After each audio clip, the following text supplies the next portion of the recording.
नमस्ते। विगत सत्रों से हम श्रीमद् भगवद गीता के जो कर्म योग, आत्म संयम योग और ज्ञान योग, इन शीर्षकों के साथ संकलित जो अपना पाठ्यक्रम में अध्ययन हो रहा था उसको समझते हुए आगे बढ़ रहे थे। आज मैं फिर से आप सभी के सामने उपस्थित हूँ, उन्हीं सबको एक बार फिर से दोहराते हुए आगे बढ़ने के लिए। तो आपकी स्मृति में रहे, गीतामृतम नाम से ये जो पाठ हम पढ़ रहे हैं, इसमें पहला जो संकलन किया गया है श्लोकों का, वह कर्म योग के नाम से किया गया है। कर्म योग को लेकर के कृष्ण क्या कह रहे हैं अर्जुन से, यदि हम उस पर ध्यान दें तो ये श्लोक सार रूप में जहाँ चुने गए हैं, ये परिपक्वता है बुद्धि की, कि किस तरह से हम कर्म को समझें, जानें और आगे बढ़ें। देखिए, सबसे पहले कहा कर्म को करने की स्थितियाँ क्या हों। वैसे तो यदि विस्तार किया जाए तो एक एक श्लोक का बहुत विस्तार हो सकता है, बहुत सारी व्याख्याएं हो सकती हैं, किंतु हमें जो जानना चाहिए, समझना चाहिए, उसके अनुसार यदि हम समझते और आगे बढ़ते हैं तो पहला श्लोक कहता है, योगस्थः कुरु कर्माणि संगम त्यक्त्वा धनंजयः सिद्धि असिद्धयो समो भूत्वा समत्वम योग उच्यते। पहले तो हमें ये जानना है योग क्या है। युज धातु से घय प्रत्यय पूर्वक योग शब्द निष्पन्न होता है। योग का मतलब होता है मिलना। ये शब्द आप ठीक से समझ लीजिए कि किसका किससे मिलना। हुआ क्या है, जैसे आप जब हम वो रस्सी से फेंक करके चलाते हैं ना, बूमरैंग वगैरह जो बोलते हैं, हम खिलौने होते हैं जिनको ऐसे रस्सी से फेंक के चला देते हैं, फिर वो खींच के दूर चला जाता है, फिर वापस आ जाता है। तो उसी तरह से हम अपनी इंद्रियों के माध्यम से जब विषयों की ओर गति करते हैं तो हमारा जो चैतन्य स्वरूप है उसको हम विस्मृत कर देते हैं। तो योग के माध्यम से क्या करें, युज हो जाए, फिर से जुड़ जाए। किससे जुड़ जाए? उस केंद्रीय चैतन्य से फिर से जुड़ जाए जिससे हम युक्त हो चलेंगे। और वह एकत्व ही जीव और शिव का एकत्व कहलाता है, वह ही वेदांत है ना। तो कहते हैं योगस्थः कुरु कर्माणि, योग में अवस्थित होकर के कर्मों को करो। वह भी कैसे करो? बोले आसक्ति को त्याग करके, संगम त्यक्त्वा धनंजय, आसक्ति का त्याग करके हे धनंजय, हे अर्जुन, तुम क्या करो? योग में अवस्थित होकर के कर्म करो। योग में अवस्थित होना माने स्वयं में अवस्थित होकर के। और फिर भी योग किसे कहते हैं उसको स्वयं स्पष्ट कर देते हैं। अर्जुन प्रश्न करें उसके पहले कृष्ण उसकी प्रत्येक समस्या को देख करके समझ रहे हैं और उसकी हर समस्या का समाधान कर रहे हैं।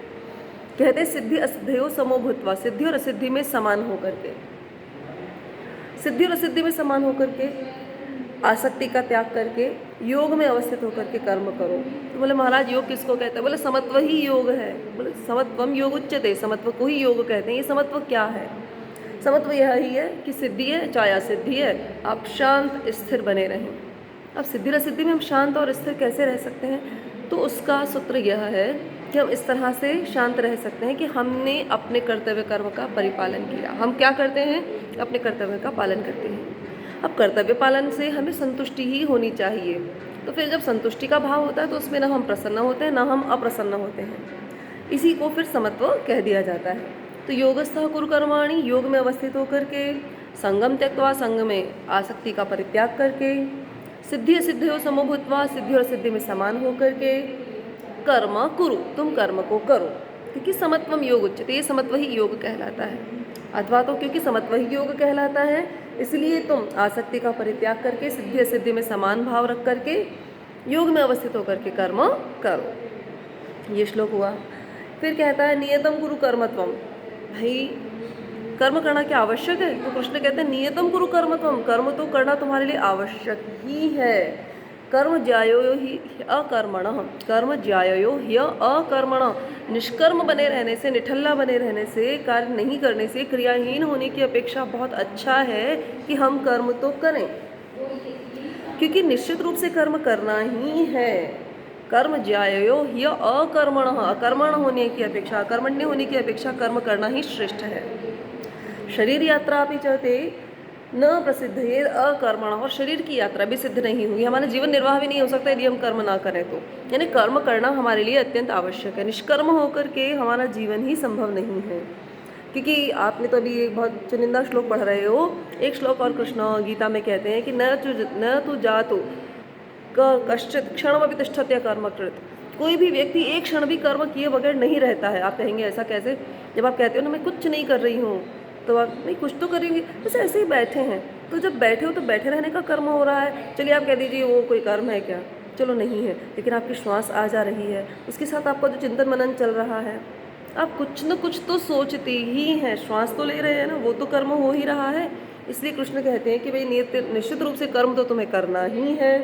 कर्म ज्यायो या कर्मणः, निष्कर्म होकर के रहने की अपेक्षा कर्म करना श्रेष्ठ है। और तुम्हारी शरीर यात्रा भी जो है वह बिना कर्म किए संभव है नहीं। फिर कहते हैं कर्म करना क्यों आवश्यक है, तो कहते हैं कर्म करने से संसिद्धि सफलता की प्राप्ति होगी। कर्मणे एव संसिद्धि मास्ता जनकादय, जनक इत्यादि जो ब्रह्मर्षि हैं, इन ऋषियों ने, ब्रह्मर्षि राजर्षि हैं, इन्होंने कर्म को करते हुए ही, कर्म में अवस्थित रहते हुए ही इन्होंने संसिद्धि की प्राप्ति की है। लोक संग्रह में वापी संपश्यन कर तुम अर्हसि, और यदि लोक संग्रह को देखते हो आप, यदि लोक जीवन को देखते हो, लोक कल्याण की बात को यदि आप देखते हो, तब भी आपका कर्म करना श्रेष्ठ है। कर्म करना ही है, निष्कर्म होकर के तो रहा ही नहीं जा सकता। तो कह दिया कर्म नहीं वही संसिद्धि मासिता जनकादय, जनक इत्यादि ने कर्म करके ही तो संसिद्धि को प्राप्त किया है। और यदि लोक संग्रह को भी देखते हो तो कर्म करना आवश्यक है। कर्म कर तुम अर्हसि, तुम योग्य हो, तुम्हें कर्म करना ही है, तुम्हारे लिए उचित है कि तुम्हें कर्म करना चाहिए। निष्कर्म होकर के जीवन जिया ही नहीं जा सकता, और जीवन जीना जहाँ हमारे लिए बोझ हो जाएगा यदि हम निष्कर्म होकर के कर्म कर जीवन जिएंगे तो। क्योंकि संसिद्धि मोक्ष की प्राप्ति, संतुष्टि की प्राप्ति नहीं होती। देखिए मोक्ष इत्यादि तो हम बहुत, आप तो बहुत छोटे स्तर पर हो, हम भी बहुत छोटे स्तर पर हैं। मोक्ष की बात करें उसके पूर्व हम इतना जान लें, संतोष भी नहीं होगा यदि आप कुछ भी नहीं करते हैं तो। यदि आपको संतुष्टि चाहिए तो हमें कर्म करना ही है।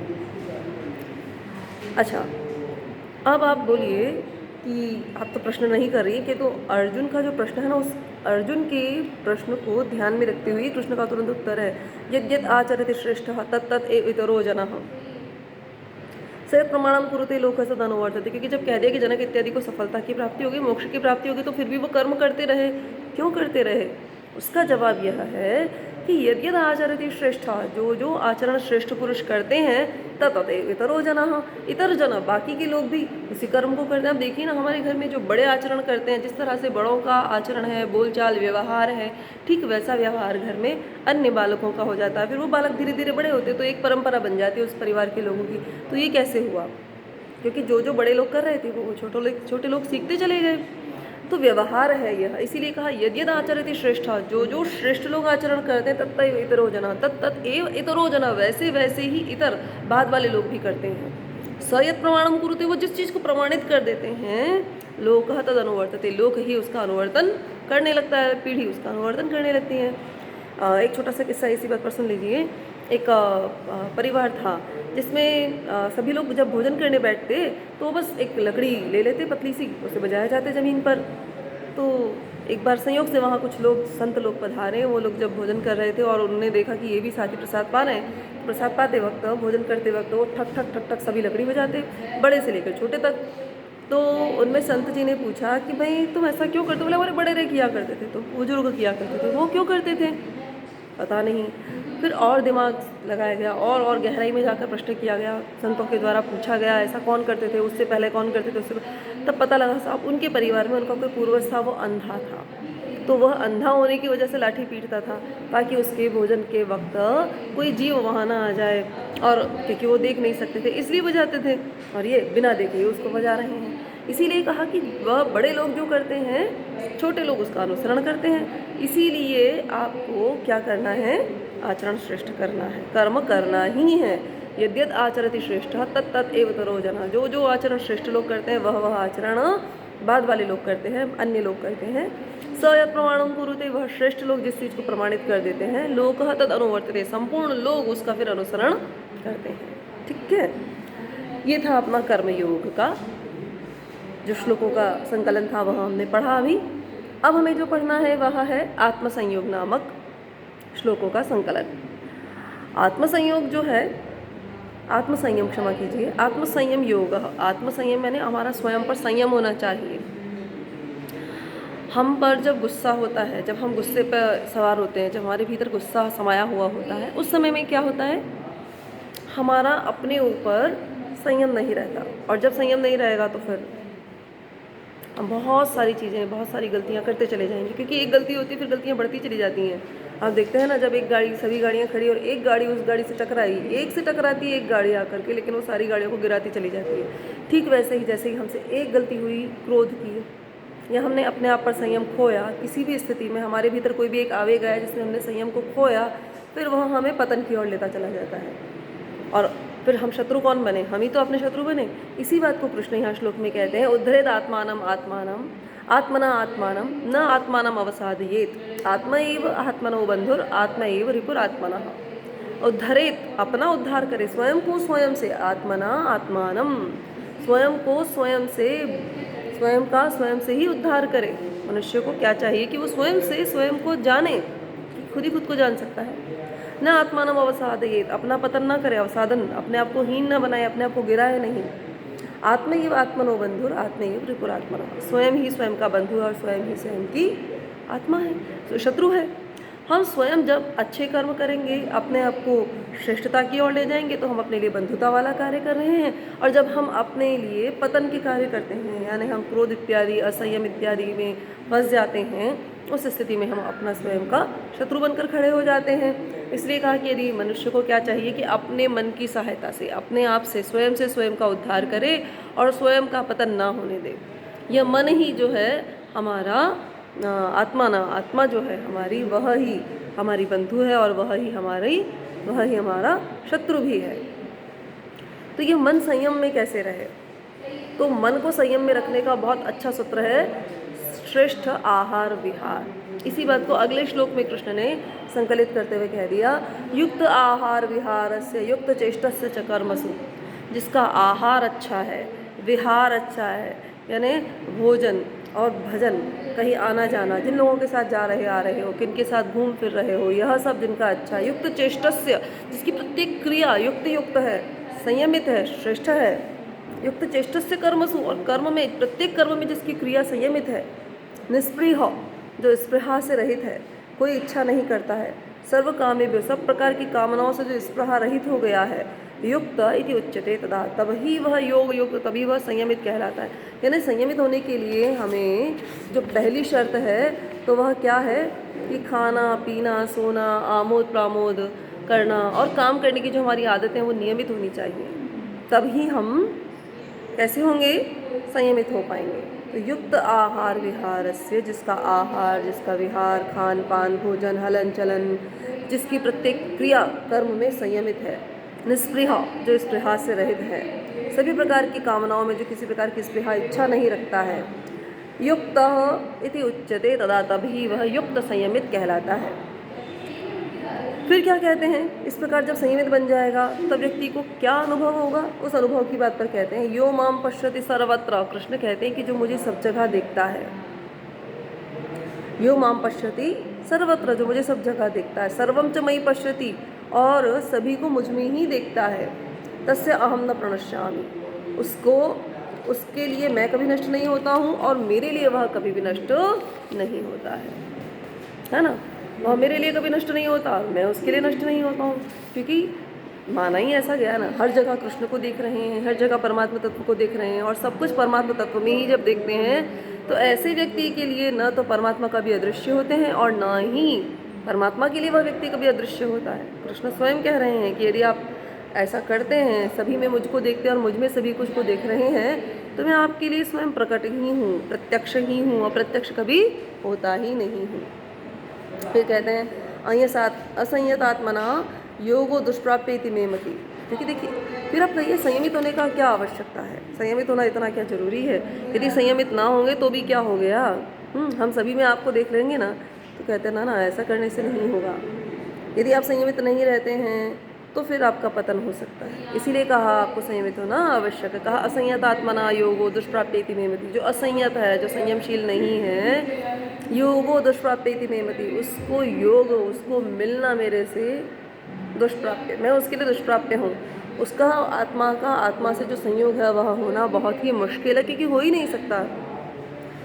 वश्य आत्मा तो यत्ता शक्यो वाप्तुम उपायतः, लेकिन जो संयम पूर्वक जो समुचित उपाय करता है उसकी सफलता निश्चित है।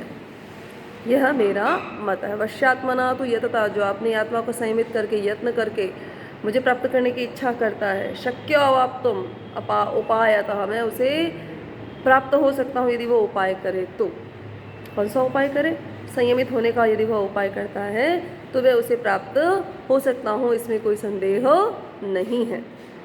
फिर से कहा असंयतः, जो संयत है बिल्कुल उच्छृंखल, जिसका मन नहीं है, उसके लिए तो आत्म साक्षात्कार संभव है, किंतु जिसका मन उच्छृंखल है उसके लिए आत्म साक्षात्कार अत्यंत कठिन कार्य होता है। जो समुचित उपाय करेगा, योग अवस्थित होगा, वह फिर मुझे प्राप्त कर सकता है, ऐसा मेरा निश्चित मत है। तो हमने आज जो पढ़ा है कर्मयोग और आत्मसंयम योग के संकलित श्लोकों को पढ़ा। एक बार फिर से मैं इन श्लोकों को आपके लिए दोहरा दूं। योग में अवस्थित होकर के आसक्ति का परित्याग करके सिद्धि में असिद्धि में समान होकर के कर्म करो, क्योंकि समत्व ही योग कहलाता है। पहला श्लोक ऐसा कहते हैं। दूसरा श्लोक कहता है कि निश्चित होकर के तुम नियमित होकर के संयमित होकर के कर्म करो। निश्चित रूप से तुम्हें कर्म करना ही है, क्योंकि कर्म करना निष्कर्म होने की अपेक्षा श्रेष्ठ है। और तुम्हारी शरीर यात्रा भी जो है वह बिना कर्म के सिद्ध नहीं हो सकती है। कर्म इत्यादि के माध्यम से ही जनक इत्यादि ने संसिद्धि की, सफलता की, मोक्ष की प्राप्ति की है। और यदि तुम लोक यात्रा को देखते हो तो उसमें भी तुम निष्क्रिय होकर के रहो, यह युक्त नहीं है। तुम्हें कर्म करना ही है, कर्म करना ही तुम्हारे लिए युक्त है। क्योंकि यद यद आचरति श्रेष्ठ, जो जो आचरण श्रेष्ठ पुरुष करते हैं, तत् तत् एवेतरो जना, वैसा वैसा आचरण भी अन्य लोग भी वैसा ही आचरण करते हैं। स यत् प्रमाणम कुरुते, वो जिस चीज़ को प्रमाणित करते हैं, लोक तत् अनुवर्तते, संसार उसका अनुवर्तन करता है। इसीलिए हमें स्वयं को अपने आप का उद्धार करने का प्रयास करना चाहिए। कभी भी अपने आप का पतन नहीं होने देना चाहिए, क्योंकि हम स्वयं ही स्वयं के बंधु हैं और स्वयं ही स्वयं के शत्रु हैं। संयमित कैसे हो? संयमित होने का उपाय बता दिया। आपके आहार विहार, आपकी चेष्टाएं, आपके प्रत्येक कर्म में जो आपकी क्रिया है उसे संयमित कीजिए। कामनाओं से रहित हो जाइए, स्पृहा रहित हो जाइए, तब आप युक्त कहलाएंगे और तभी आप संयमित हो पाएंगे। फिर कहते हैं कि जो मुझे हर प्रकार से देखता है, सभी जगह देखता है और सभी में मुझको देखता है, उसके लिए मैं कभी नष्ट नहीं होता हूँ और मेरे लिए भी वह कभी भी नष्ट नहीं होता है। फिर कहते हैं असंयतात्मना योगो दुष्प्राप्य इति मे मति, जो संयमित चित्त वाला नहीं है उसे तो योग की प्राप्ति भी बड़ी मुश्किल है, दुष्प्राप्य है, बड़ी कठिन है, ऐसा मेरा मानना है। वश्य आत्मा तो ये तो लेकिन जो वश्य आत्मा, जो अपने आत्मा को वश में करके चलने वाला है, उसके लिए तो शक्य अवाप्त उपाय था। यदि उपाय करता है तो मुझे प्राप्त कर सकता है, यानी संयमित होना ही योग कहलाता है। और जब योग में अवस्थित होगा व्यक्ति तो परम तत्व का उसको साक्षात्कार हो जाएगा। ऐसा यहाँ कृष्ण ने आत्मसंयम योग के संकलित जो श्लोक है उनमें हमें स्पष्ट किया है। तो अगले सत्र में हम आपके साथ जो शेष बचे हुए श्लोक हैं हमारे भक्ति योग के नाम से, उसे पढ़ेंगे और उसके बाद हम आगे बढ़ेंगे अपने अगले पाठ के लिए, जिसका कि हम उसी सत्र में महत्व जानेंगे और संपादक के द्वारा जो कुछ संकलन में लिखा गया उसे जानेंगे, समझेंगे। तब तक के लिए सभी शुभकामनाओं के साथ आप सभी का बहुत बहुत धन्यवाद। फिर मिलते हैं अगले सत्र में। नमस्ते।